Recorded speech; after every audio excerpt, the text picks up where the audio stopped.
What would happen if you do nothing? The answer is simple: nothing will come out of it. Although you as a human being, as a person, sometimes tend to act not according to what you think, but rather according to what you believe. Let's ask that question again. What would happen if you do nothing? You believe or wish that either nothing will happen, that's the knowledge part of it, you know nothing will happen, and the belief part is, I hope a miracle happens. I hope something out of the ordinary will come from outside myself and save me, or change things to the better, or bring me salvation. So in a way, you know nothing will happen, but at the same time wish for a miracle to happen, something that breaks the logical circle that you're stuck in. But maybe that happens sometimes. Things outside of you work and you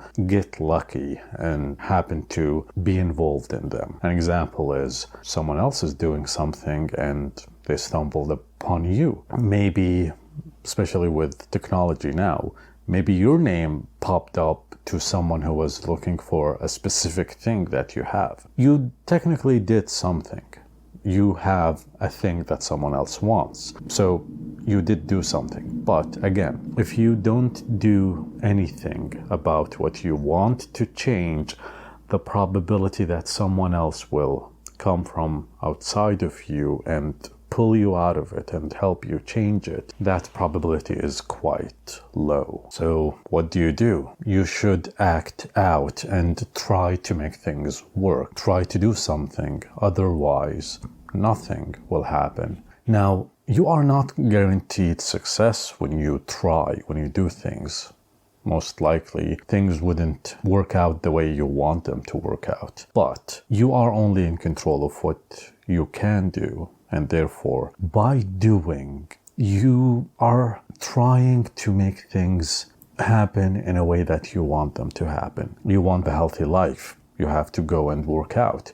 If you don't work out, that result will not happen. You want to be more capable and more knowledgeable. Now, if you don't read and do research and reach out of your own small environment, probably you will never get to acquire such knowledge and information. So action in itself doesn't ensure an ultimate result, but it's a navigation system that takes you closer to where you desire to be, and also simultaneously further away from where you do not want to be. You don't want to be illiterate, weak, helpless, dependent on others.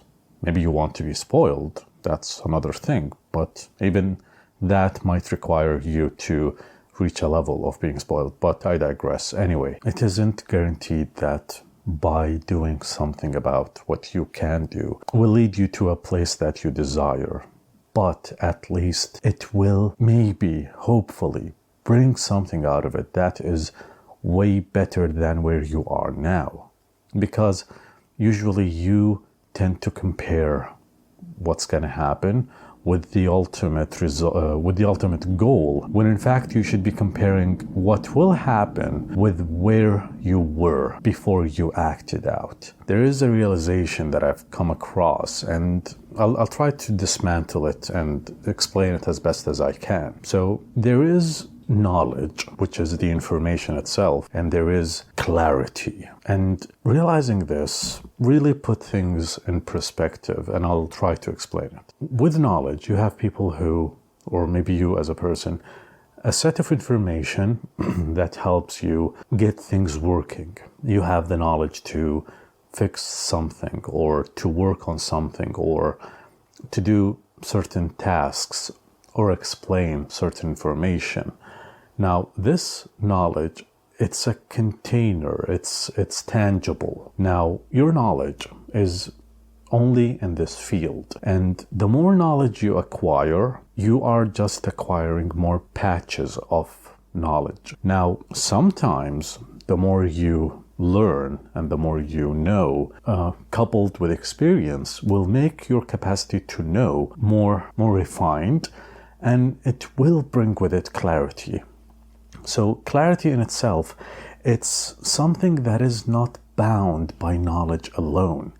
For example, you could reach a level of clarity where you have awareness, you have experience, you can understand information that is provided to you even if you don't know it. A person with clarity, for example, if you explain how a train works for them, obviously they don't know how a train works, but the information will not be blocked by filters that they lack consciousness and awareness to be able to understand what's being told to them. Anyway, so a person with clarity, or clarity itself, it allows you to be able to accept the world around you, accept how limited you are, and allows you to grow, to perhaps be more aware of yourself, of the world. So acquiring information and knowledge and learning, those are very crucial. They're important. They allow you to grow. But we tend to confuse them with clarity. We tend to confuse them with something transcendent, even though I don't think they are. Knowledge itself, it's not transcendent. I could be wrong, but I think I'm not wrong. So here's the thing. Sometimes people speak with confidence, even though they are not saying things that are true. There is no clear alignment between the confidence that they display and the clarity that they have. They have no clarity. They have a set of information, and sometimes that set of information is false or is limited by their own perspective. So you have people who have a set of information. It could be false. Most information can be wrong, and yet they speak as if they have a high level of clarity, even though they don't. And so they rely entirely on this information to display confidence. Yet a person with clarity who understands that what they know is way less than what they do not know is aware of their surroundings, or is aware of their limitation, and yet they don't speak as confidently as a person who lacks clarity. What's interesting about that is, obviously, sometimes it's a spectrum. Sometimes a person with clarity can adopt confidence, and they can be confident in the information that they have and in the knowledge that they do not have. A person with clarity and lack of information would be like, hey, this is what I know. I know that I do not know. Tell me more. And there's a level of confidence still. But a person with clarity explores. They are humbled, yet at the same time confident. They are humbled and at the same time aware of their level, of their value. It's as if, let's try to describe it this way. It's as if the level of confidence and lack of confidence and where they are as a person are aligned together. They're close, and instead of being dislocated, they are located together. So having clarity really helps you grow as a person. And so maybe a question arises: how to reach for clarity, how to be a person who acquires or has clarity. Well, I believe several factors play a role.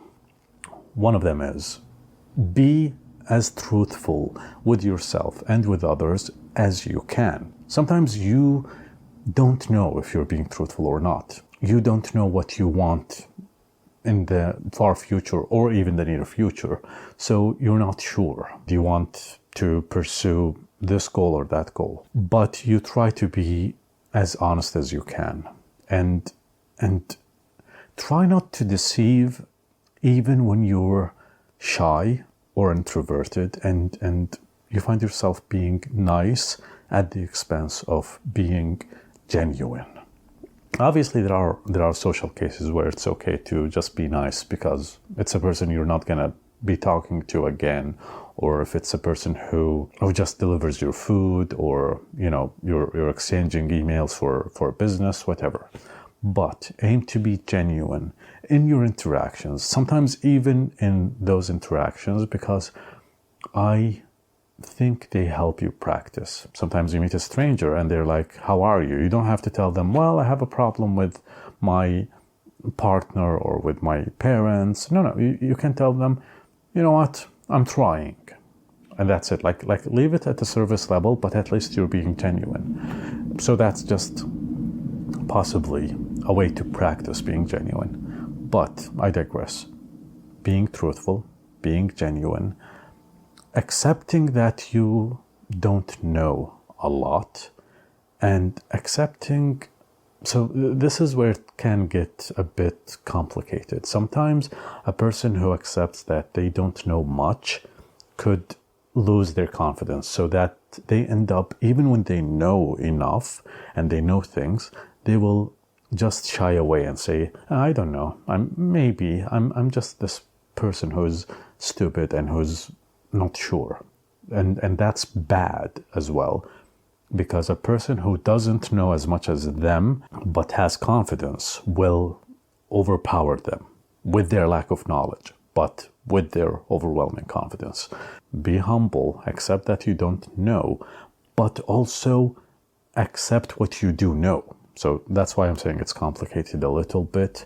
Be aware of yourself enough to reassure yourself of what you know, but at the same time, not to be so blinded that when something challenges what you know, you'd be able to assess what's true, what's not, what's right, what's wrong. And if what you know is wrong and false, then you will change it.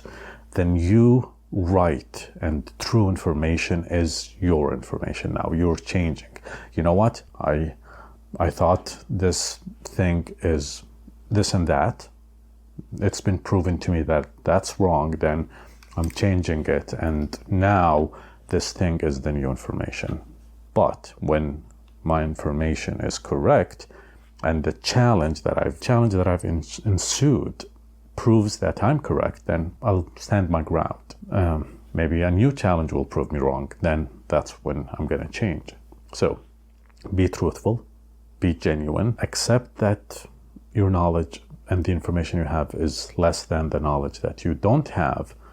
And the fourth one is don't lose confidence, because that can, I don't believe in self-esteem, but it can make you lose your self-esteem to a point where you're shaky. Anything can push you down. I think that's all. You tell me. Send me comments, send me emails. Tell me what you think clarity is. Tell me your opinion on this subject, the comparison between knowledge and clarity. I'd love to hear from you. And thank you for watching and listening, and I'll talk to you next time.